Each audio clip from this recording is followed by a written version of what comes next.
Puji nama Tuhan untuk hari baru, berkat dan anugerah baru yang Tuhan berikan untuk kita semua, Bapak, Ibu, dan Saudara dimanapun berada. Kiranya kita semua bisa bersyukur di hari ini. Sekali lagi apapun yang terjadi, mari mengingat bahwa kebaikan Tuhan, berkat Tuhan lebih besar daripada persoalan, daripada masalah dan kesulitan kita. Kita akan kembali merenungkan firman Tuhan dan saya rindu, sungguh-sungguh rindu mengajak kita untuk beberapa waktu ini memikirkan tentang karya Roh Kudus dalam kehidupan kita.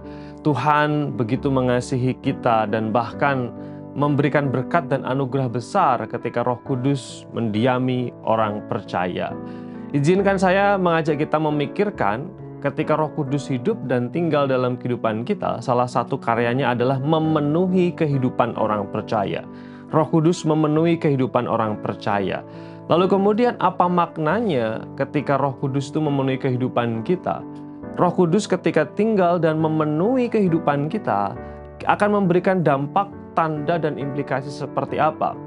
Izinkan saya mengajak kita untuk merenungkan satu bagian firman Tuhan saat ini, yaitu Galatia pasal yang kelima, ayat 25 yang berkata, "Jikalau kita hidup oleh roh, baiklah hidup kita juga dipimpin oleh roh." Firman Tuhan berkata, jikalau kita hidup oleh roh, maksudnya hidup kita itu sungguh-sungguh dan sepenuhnya diinspirasi, didorong, dan dipenuhi oleh Roh Kudus, maka ada implikasi atau dampak yang akan terjadi.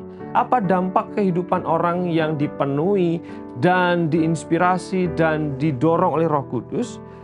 Salah satu dampaknya adalah ketika seseorang dipenuhi oleh Roh Kudus, dia akan mengikuti pimpinan Roh Kudus. Firman Tuhan berkata, baiklah hidup kita juga dipimpin oleh roh. Jadi ada dua hal yang menjadi sebuah persyaratan tetapi juga sebuah pemenuhan persyaratan di sana.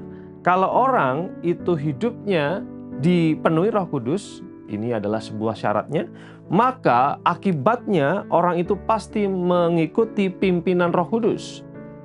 Kalau orang itu dipenuhi Roh Kudus, hidupnya pasti diserahkan dan ditundukkan kepada Roh Kudus dan mengikuti pimpinan Roh Kudus. Firman Tuhan ini menjelaskan bahwa dipenuhi Roh Kudus itu sama dengan dipimpin Roh Kudus.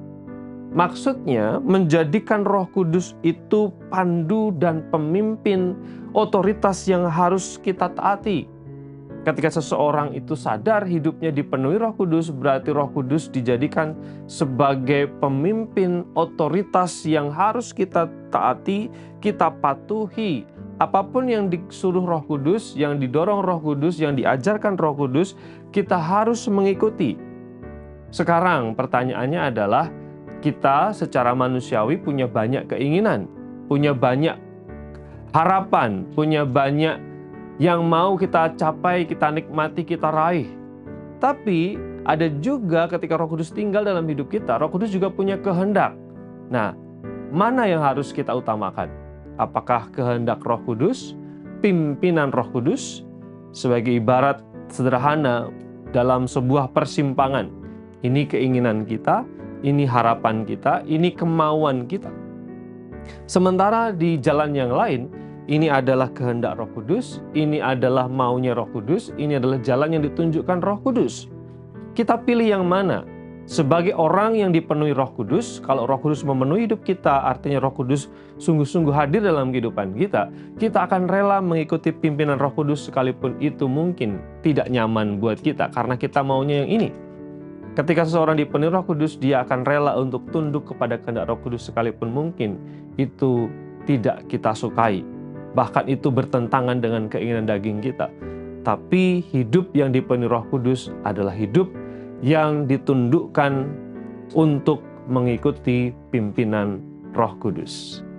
Biarlah firman ini menolong kita untuk menyadarkan bahwa Roh Kudus ada dalam hidup kita ketika kita sungguh-sungguh bertobat dan percaya.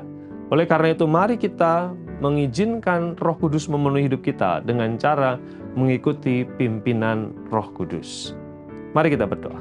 Terima kasih untuk berkat dan kemurahan-Mu di hari baru ini. Biarlah firman yang kami dengar menolong kami, mendorong kami untuk mengikuti pimpinan Roh Kudus sekalipun mungkin bertentangan dengan jalan pikiran manusiawi, dengan keinginan daging kami.